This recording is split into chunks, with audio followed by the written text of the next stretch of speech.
Hey everyone, Andre here from Andre the Alpha, and today we're diving into one of the strangest genre mashup that I've seen this year. Bounty Star wants to be Armored Core Country Cousin who happens to grow tomatoes on the side, and honestly after spending about 20 hours with the game, I'm still not entirely sure that combination works, or if some dingo guy just threw darts at a board game genre and just went with whatever stuck.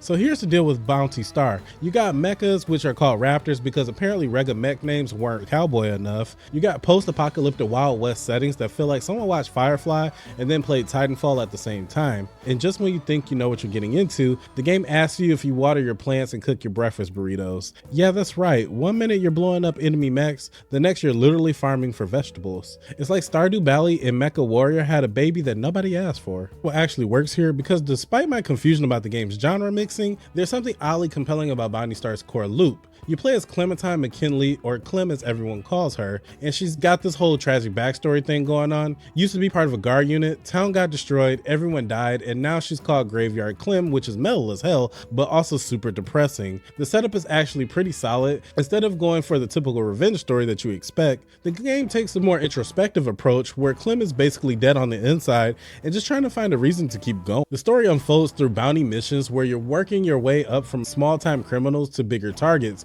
And I appreciate they didn't just make this another generic revenge tale. Clem's dealing with survival guilt, trying to rediscover what made her love being a mech pilot in the first place. It's surprisingly mature storytelling for a game that also lets you name your stuffed dinosaur companion. Her stuffed dino is named Jeremy, and she talks to him when she's trying to figure out mech upgrades. Now the combat is where things get interesting and also frustrating in equal measure. Your mech has weight to it, which is great. You've got melee weapons in one hand and ranged weapons in the other, and you swap between them pretty seamlessly.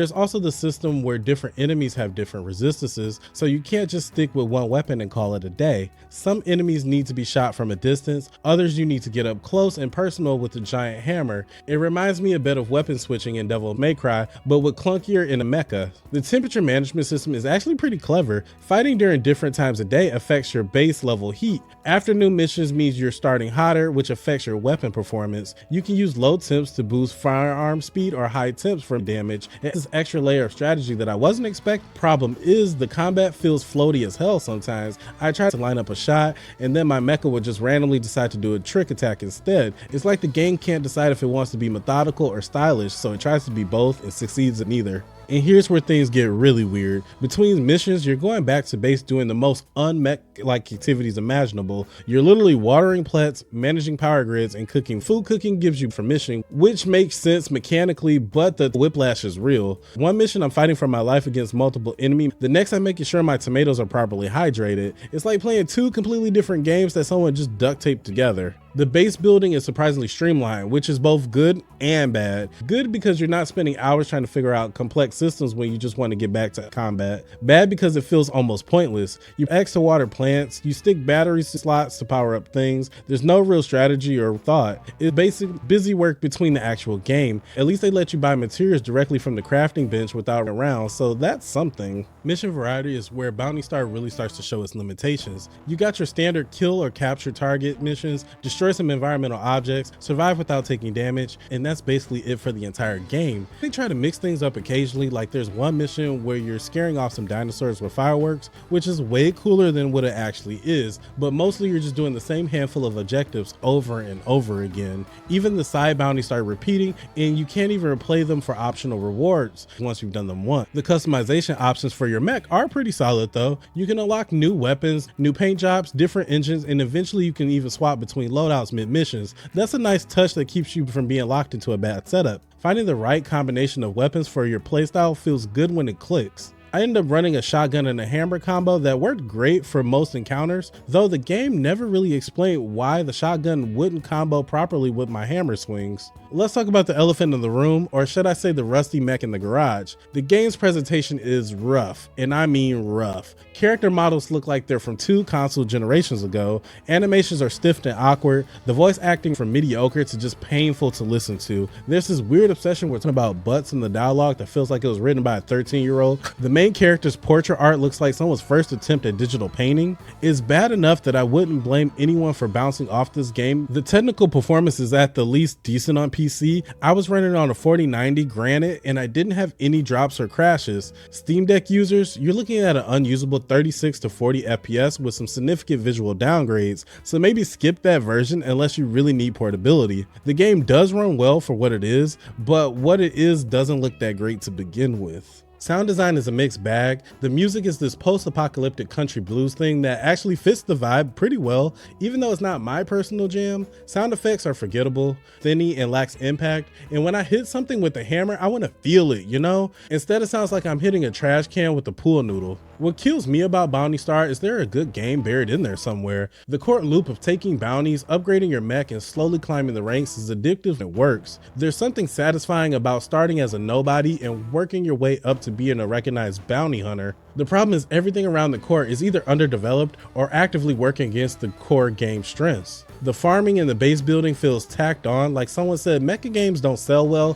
farming sims do, so let's just do both. The story has this interesting idea about trauma and redemption, but fumbles the execution with poor writing and worse voice acting. The combat has depth, but lacks the polish to make it feel good consistently. It's by 1,000 paper cuts, where no single issue ruins the game, but they all add up to something that's really hard to recommend. I spent 20 hours for Bounty Star, and I can honestly say that I hated my time with it completely. There were moments where everything clicked. Taking down a tough bounty with perfectly timed combo, finally affording what weapon upgraded, even the simple satisfaction of harvesting crops that I've been growing for several in-game days. But for every moment like that, there are about 3 more where I was fighting the controls, cringing at the dialogue, or doing repetitive busy work. Here's my honest take. If you're desperate for a mech game and you already played everything else, Bounty Star might scratch that itch for you. If you're someone who likes experimental indie games and can look past the technical issues for interesting ideas, there's something here for you. But if you're looking for a polished experience or expecting either a great mech game or a great farming sim, you're gonna be disappointed. This is a 6 out of 10 that could have been 8 or more with a budget and a focus. The real tragedy is that Bounty Star concept isn't bad. A more methodical and focused mech game with the base management elements could absolutely work, but this feels more like a development team that had a big ambitions and not enough resources to realize them. Every system is there, but none of them are fully fleshed out. It's a jack of all trades, a master of none in situation, except Jack is also kinda tired and needs a nap. At $40 at launch, that's a tough sell. Wait for a sale if you're curious, a deep sale to be more honest, like 75% off sale, or check out on Game Pass if it shows up there, which honestly feels like that's where the game belongs. It's a perfect Game Pass games, something that you download on a whim, play for a weekend, and then just move on without feeling like you wasted any. Before I wrap this up, let me address something. I know some of you are thinking this sounds exactly like your weird, janky game, and honestly, more power to you. Gaming needs experimental titles that try strange combinations. Not every game needs to be a AAA blockbuster, but even grading on the curb of ambitious indie games, Bounty Star needs more time to be developed or a clearer vision of what it wanted to be.